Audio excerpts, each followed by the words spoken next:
우리 하나님의 말씀 시편 51편 51편 우리 1절에서 19절까지의 말씀 우리 함께 보겠습니다.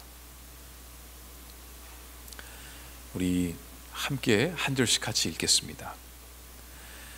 시편 51편 1절에서 19절까지의 말씀. 하나님이여, 주의 인자를 따라 내게 은혜를 베푸시며 주의 많은 긍휼을 따라 내 죄악을 지워주소서. 나의 죄악을 맑게 씻으시며 나의 죄를 깨끗이 제하소서. 물은 나는 내 죄가를 아오니 내 죄가 항상 내 앞에 있나이다. 내가 주께만 범죄하여 주의 목전에 악을 행하였사오니 주께서 말씀하실 때에 의로우시다 하고 주께서 심판하실 때에 순전하시다 하리이다. 내가 죄악 중에서 출생하였으며 어머니가 죄 중에서 나를 잉태하였나이다. 보소서, 주께서는 중심이 진실함을 원하시오니 내게 지혜를 은밀히 가르치시리이다. 우슬초로 나를 정결하게 하소서. 내가 정하리이다. 나의 죄를 씻어주소서. 내가 눈보다 희리이다. 내게 즐겁고 기쁜 소리를 들려주시사 주께서 꺾으신 뼈들도 즐거워하게 하소서. 주의 얼굴을 내 죄에서 돌이키시고 내 모든 죄악을 지워주소서. 내 안에 정직한 영을 새롭게 하소서. 나를 주 앞에서 쫓아내지 마시며 주의 성령을 내게서 거두지 마소서. 주의 구원이 즐거움을 내게 회복시켜 주시고 자원하는 심령을 주사 나를 붙드소서. 그리하면 내가 범죄자에게 주의 도를 가르치리니 죄인들이 주께 돌아오리이다. 하나님이여, 나의 구원의 하나님이여, 피 흘린 죄에서 나를 건지소서. 내 혀가 주의 의를 높이 노래하리이다. 주여, 내 입술을 열어주소서. 내 입이 주를 찬송하여 전파하리이다. 주께서는 제사를 기뻐하지 아니하시나니 그렇지 아니하면 내가 드렸을 것이라. 주는 번제를 기뻐하지 아니하시나이다. 하나님께서 구하시는 제사는 상한 심령이라. 하나님이여, 상하고 통회하는 마음을 주께서 멸시하지 아니하시리이다. 은택으로 시온의 선을 행하시고 예루살렘 성을 쌓으소서.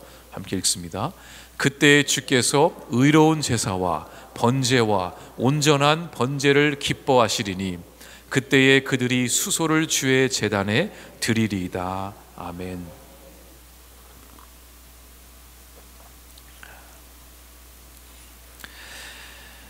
다윗은 많은 신앙인들에게 존경받고 사랑받았던 성경 인물 중에 한 명입니다.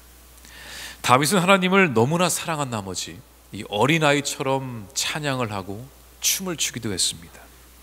자신의 삶의 주인이 하나님이심을 분명히 고백했고 무엇보다 하나님 중심으로 살고자 몸부림쳤던 사람입니다.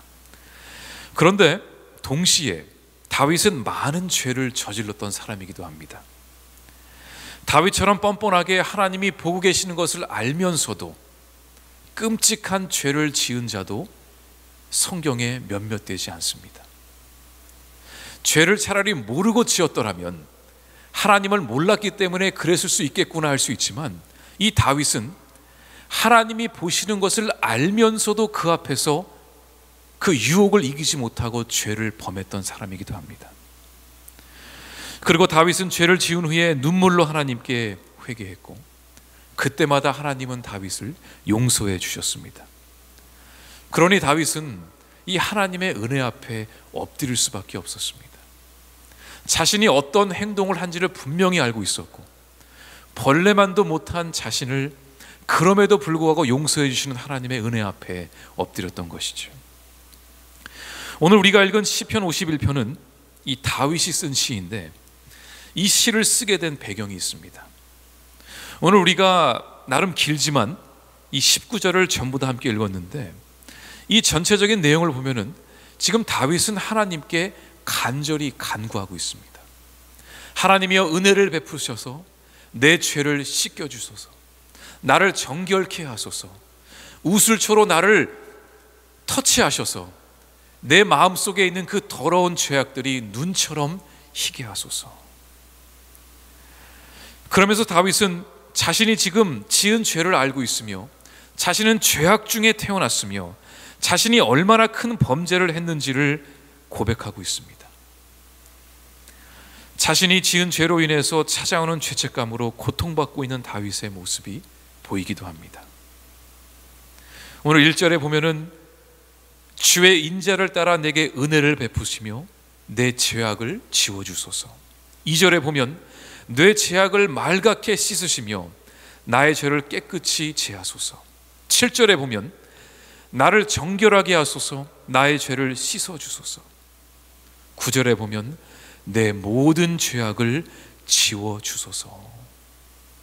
주님은 상한 심령을 원하시지 않습니까?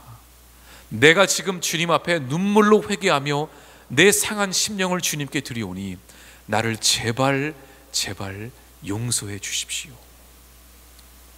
얼마나 큰 죄를 지었으면 이토록 하나님 앞에서 간절히 애원하고 있을까요? 그런데 이 다윗은 한 나라의 왕이었습니다. 여러분, 왕이 어떤 사람이죠? 짐이 곧 국가요. 그 유명한 말을 남긴 사람이 있잖아요.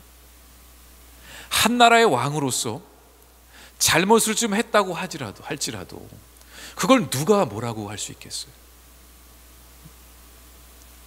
한 나라의 왕이 그 자신이 법이요, 그 자신이 나라인데 그가 어떠한 잘못을 했을지라도 누가 감히 그 왕에게 그 죄를 물을 수 있으며, 설령 죄를 지었더라도 왕인데 그냥 넘어갈 수 있지 않겠습니까? 그런데 지금 다윗이 괴로워하는 것은 지금 자신이 지은 죄가 하나님의 마음을 얼마나 아프게 했는지를 깨달았기 때문이에요. 그런 의미에서 볼 때 다윗은 지금 진정으로 회개하고 있음이 분명합니다. 왜냐하면 회개라는 것은 내가 그냥 입술로 하나님 잘못했습니다 이걸로 끝나는 것이 회개가 아니에요. 그거는 그냥 입술로 내 잘못을 시인하는 겁니다. 그런데 이 회개라는 것은, 이 진정한 회개의 영이 임하면 내 안에 그 하나님의 마음이 이제 보이게 되는 거예요. 하나님이 얼마나 나로 인해서 아파하실까, 그 마음을 생각하니까 내 안에 그 죄로 인한 그 죄책감, 그 회개의 눈물이 막 나올 수밖에 없는 것이죠. 다윗은 지금 분명 진정으로 자신이 지은 죄에 대해 회개하고 있습니다. 자, 그렇다면 이 다윗이 어떤 죄를 지었기 때문에 이토록 고통스러워할까요? 오늘 우리가 읽은 시편 51편은 이 다윗이 밧세바와 간음을 한 뒤에 하나님께 나와 죄를 고백하며 쓴 시입니다. 이 밧세바의 사건은 다윗이 저지른 죄악들 중에 가장 사악하고 비열한 죄였습니다. 자신에게 충성을 바쳤던 부하 우리아의 아내를 빼앗아 강간을 하고, 성경은 그냥 동침했다고 하지만 이것은 엄연코 강간이었어요. 한 나라의 왕으로서 자신에게 충성을 바치는 부하의 아내를 자신의 힘으로 빼앗은 겁니다. 임신을 시켰고 나중에 자신의 행동이 드러날까 봐 부하를 죽이기까지 했습니다. 그리고 더 못된 것은 그렇게 하면은 아무도 모를 줄 알았어요. 그렇게 하면은 완전 범죄를 할 줄 알고 입을 닫고 있었던 거예요.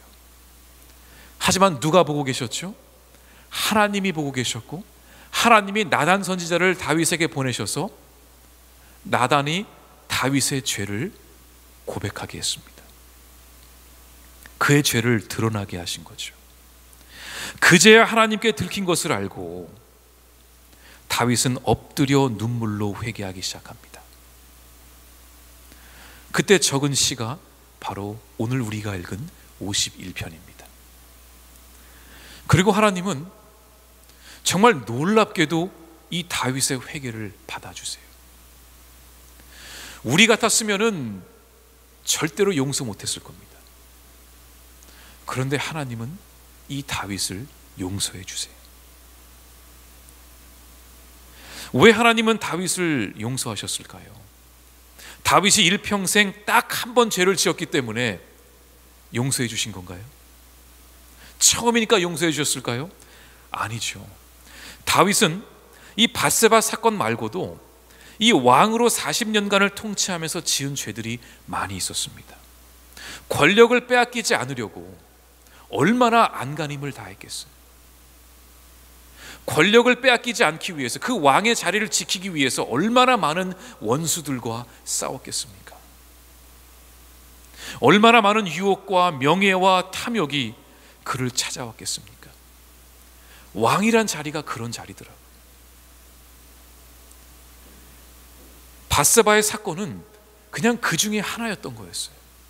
굳이 많은 죄들을 비교하자면, 모든 죄가 똑같은 죄지만 굳이 비교하자면 밧세바의 사건은 그 중에서도 가장 치사하고 비열하고 사악한 죄였다라는 것이죠. 다윗은 그렇게 손에 많은 피를 묻힌 사람이었어요. 그렇기 때문에 하나님도 네 손에는 피를 많이 묻혔기 때문에 너는 내 성전을 지을 수 없고 너의 아들이 지을 거라고 말씀하셨어요. 그런 다윗을 하나님은 매번 용서해 주셨어요. 왜 그러셨을까요? 여러분께서는 지금까지 살아오시면서 부모님의 속을 한 번도 썩이지 않으셨죠? 늘 부모님께 효자, 효녀로 살아오셨습니까? 저는 그러지 못했어요. 저는 저희 아버지에게, 참 부끄러운 얘기지만, 부자의 인연을 끊어야겠다고 저도 여러 번 얘기한 적이 있어요. 그럼 저희 아버지도 성깔이 있으셔서 그러라고, 나도 너 같은 아들 원치 않는다고, 서로 주거니 받거니 하면서 또 그러고 또 다음 날 또 그냥 같이 또 밥도 먹고 얘기도 하고. 저는 참 부모님의 마음을 많이 속상하게 했습니다.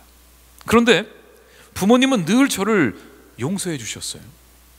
자식으로 받아주셨어요. 왜 그랬을까 곰곰이 생각해 보니까, 제가 아무리 부모님의 마음을 아프게 하고 부모님과 그렇게 싸웠을지라도 제가 집을 나가본 적이 없어요. 딱 한 번 있어요. 4시간 나갔다가 그냥 돌아왔어요. 이건 도저히 아니다. 새벽 1시에 나갔다가 5시에 돌아왔어요. 집에서 모르더라고, 제가 집에 나간 거를. 제가 부모님의 집에 있는 동안에는 저는 부모님의 자녀가 되는 거죠. 제가 아무리 잘못을 하고 아무리 못난 아들일지라도 그 부모님 앞에 용서를 구하고 부모님 옆에 붙어 있으면 저는 부모님의 자식이 될 수밖에 없어요.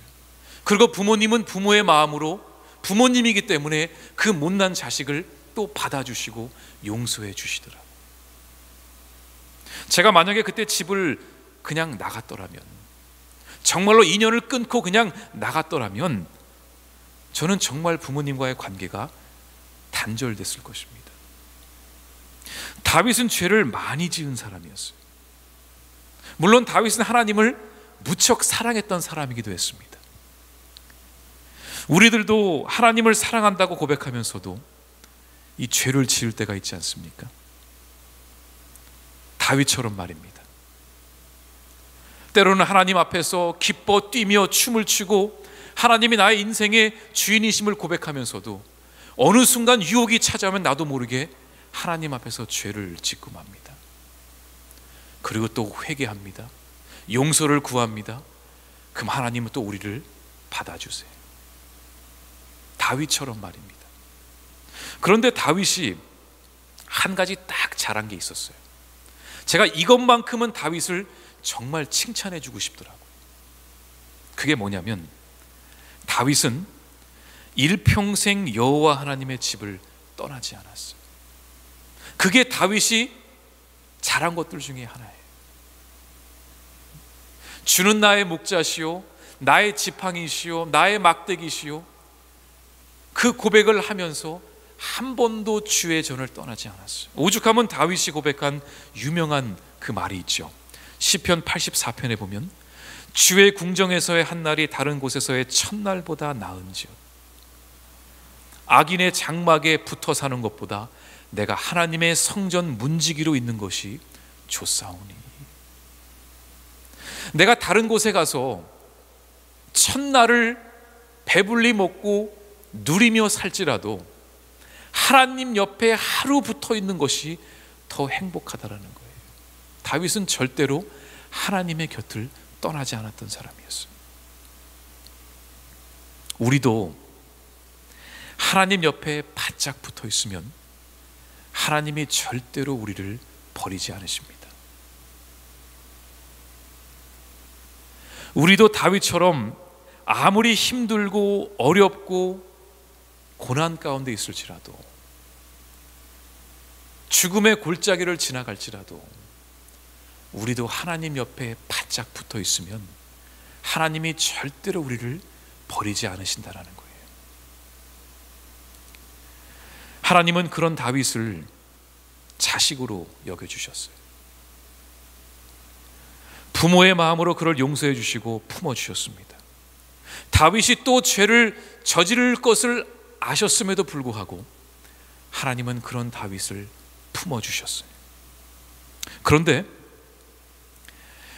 다윗이 또 한 가지 잘한 것이 있었습니다. 다윗의 삶을 보면은 아까 제가 말씀드린 것처럼 하나님 앞에 사랑을 고백하고 주인 되심을 고백하고 또 죄를 짓고 회개하고 용서받고, 이 과정이 계속해서 반복이 돼요, 다윗의 삶을 보면은. 그런데 그 다윗의 전체적인 삶을 이렇게 보면은 다윗이 조금씩 그 죄로부터 멀어져 감을 보게 됩니다. 작년에 10개의 죄를 지었다면 올해는 9개의 죄를 짓고, 내년에는 8개, 그 후년에는 7개, 점점 그 죄를 멀리하고 죄를 싫어하게 되고 진정으로 회개하면서 다시는 그 죄를 범하지 않고 죄로부터 멀리 떨어져 감으로 다윗은 하나님께로 더 가까이 가는 삶을 살아가게 됩니다. 일평생을 그렇게 살아갔던 것입니다. 그러면서 다윗은 하나님 아버지의 마음을 헤아리게 되고 은혜가 무엇인지를 깨닫게 되고 점점 철이 들기 시작합니다. 다윗은 완벽한 사람은 아니었습니다. 허물도 많고 죄도 많고 뻔뻔하기로 참 뻔뻔했던 사람이지만 일평생 하나님 앞에 붙어 있으면서 점점 주님께로 한 걸음 한 걸음 나아갔던 그런 믿음의 사람이었습니다. 성경은 이런 다윗의 삶을 보고 이 성화라고 합니다. 성화. 우리가 완벽하기 때문에 처음부터 하나님의 마음을 흡족해 해서 의인으로 살아가는 것이 아니라, 죄 많은 우리들이지만 조금씩 우리의 삶이 변해간다는 거예요. 점점 하나님께 더 가까이 가는 삶. 한 번에 많은 것을 이루려는 것이 아니라 작년보다 올해는 더 주님께 가까이 가는 삶, 내년에는 더 하나님께 가까이 가는 삶, 그러면서 하나님을 향해 걸어가는 사람, 그 길을 떠나지 않는 사람, 그런 사람이 바로 다윗이었습니다. 오늘 이 말씀을 통해서 그 다윗이 걸어갔던 그 주님의 길을 우리 모두가 함께 걸어갈 수 있기를 간절히 바랍니다. 기도하겠습니다. 시간 우리 말씀을 붙들고 함께 기도하겠습니다. 하나님, 다윗이 일평생 주님의 전을 떠나지 않았던 것처럼 우리도 늘 주님 옆에 붙어 있으며 주님의 말씀 아래에 엎드려 살아가는 우리 모두가 되게 하여 주시옵소서. 우리 말씀을 붙들고 함께 기도하겠습니다. 주여, 주여, 주여. 아버지 하나님, 우리에게 굳건한 믿음을 허락하여 주시옵소서. 어떠한 상황 속에서도 좌우로 치우치지 않고 하나님만을 바라보며 그 믿음의 길을 걸어가게 하여 주시옵소서. 주님의 전에 거하게 하여 주시옵소서. 주님만을 바라보게 하여 주시옵소서. 우리 안에 회개의 영을 부어주셔서 하나님의 마음으로, 하나님의 눈으로 우리의 죄를 바라보게 하시고 다시는 똑같은 죄를 저지르지 않고 죄로부터 멀어져가는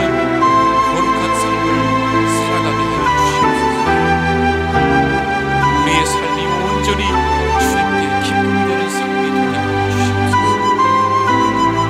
이 모든 말씀 예수님 이름으로 기도드립니다. 아멘. 우리 교회를 위해서 함께 기도하겠습니다.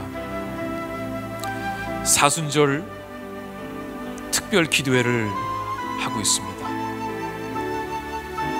사순절 그 거룩한 기간 동안 예수 그리스도의 십자가를 묵상하며 주님 앞에 나아갈 때에 그 기도의 자리에 하나님의 놀라우신 그 은혜가 임하게 하여 주시옵소서. 모든 성도들이 기쁨으로 사순절 기도회에 동참하게 하시고 그 기도 시간을 통해 하나님의 음성을 들으며 선포되는 말씀을 통해 하나님의 뜻을 깨닫게 하시고 예배를 통해 우리의 삶이 변화되는 역사를 허락하여 주시옵소서. 유정상 위 목사님에게 말씀의 권세와 능력을 더하여 주시고 함께 동역하는 모든 사역자들에게 겸손함과 지혜와 성령 충만함을 허락하여 주시옵소서. 정성진 목사님의 그 사역 가운데에 늘 은혜를 베풀어 주시고 영육간의 강건함을 허락하여 주시옵소서. 우리 교회를 위해서 함께 기도하겠습니다. 주여 주여 주여.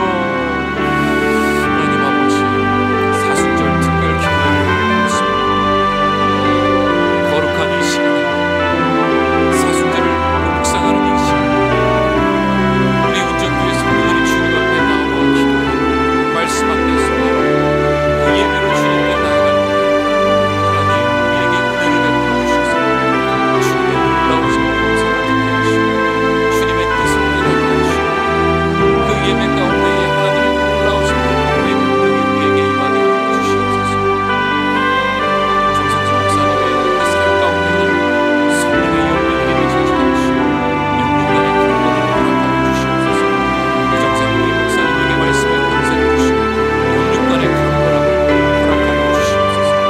함께 동역하는 사역자들에게 하나님의 지혜와 겸손과 성령 충만함을 허락하여 주시옵소서. 이 모든 말씀 예수님 이름으로 기도드립니다. 아멘. 우리 마지막으로 나라와 민족을 위해서 함께 기도하겠습니다. 주여 이 나라와 이 민족을 불쌍히 여겨 주시옵소서. 이 나라 가운데에 참된 회개의 역사가 일어나게 하여 주시옵소서. 거룩한 부흥의 은혜가 이 땅 가득하게 하여 주시옵소서. 대통령과 위정자들이 두렵고 떨림으로 나라를 경영하며 청렴함과 도덕성을 가지고 책임감으로 이 나라 이 민족을 올바르게 통치하게 하여 주시옵소서. 이 땅에 만연한 부정부패가 사라지게 하시고 가난과 질병으로 인해 신음하는 곳에 하나님의 위로와 참된 평화가 넘치게 하여 주시옵소서. 통일을 위해서 기도합니다. 이 한반도에 진정한 샬롬의 평강이 임하게 하시고 주님의 때에 주님의 방법으로 남과 북이 하나가 되게 하여 주시옵소서. 우리 운정교회를 통일의 그 도구로, 화평의 도구로 사용하여 주시옵소서. 우리 나라와 민족과 통일을 위해서 함께 기도하겠습니다. 주여 주여 주여. 사랑과 은혜가 충만하신 하나님, 이 나라의 민족 가운데에 참된 회개의 영이 임하게 하여 주시옵소서. 거룩한 부흥의 그 물결이 흐르게 하여 주시옵소서. 대통령과 위정자들에게 하늘의 지혜와 능력과 겸손함과 주님을 두려워하는 마음을 허락하셔서 하나님의 뜻 가운데에 이 나라를 다스리며 법을 만들게 하시고 청렴한 도덕성과 책임감을 가지고 이 민족을 올바르게 다스리게 하여 주시옵소서. 부정부패가 사라지게 하시고 가난과 질병과 고난으로 신음하고 있는 주의 백성들의 삶 가운데 하나님의 위로와 참된 평화가 임하게 하여 주시옵소서. 남과 북이 하나가 되기를 간절히 기도합니다. 우리 운정교회를 주님의 화평의 도구로 사용하여 주시옵소서. 통일의 도구로 쓰임받게 하여 주시옵소서. 통일선교 전초기지로 세워주시옵소서. 이 한반도에 더 이상 전쟁이 일어나지 않고 주님이 허락하시는 진정한 그 샬롬의 평강이 이 한반도 가운데에 임하게 하여 주시옵소서. 이 모든 말씀 예수님 이름으로 기도드립니다. 아멘. 사랑과 은혜가 충만하신 하나님, 우리의 삶이 온전히 주님께 기쁨이 되는 삶이 되게 하여 주시옵소서. 오직 주님만을 바라보며 좌우로 치우치지 않고 하나님 옆에 붙어서 하나님과 손을 잡고 나란히 동행하며 걸어갈 수 있는 믿음의 용사들이 되게 하여 주시옵소서. 이 시간 주님 앞에 간절한 마음과 기도를 담아 이 예물을 올려드립니다. 이 예물이 쓰이는 곳마다 예수 그리스도의 복음에 놀라운 그 기쁨의 소식이 전해지게 하시고 우리의 기도가 응답되는 역사를 허락하여 주시옵소서. 이 모든 말씀 예수님 이름으로 기도드립니다. 아멘. 주여, 주여, 주여.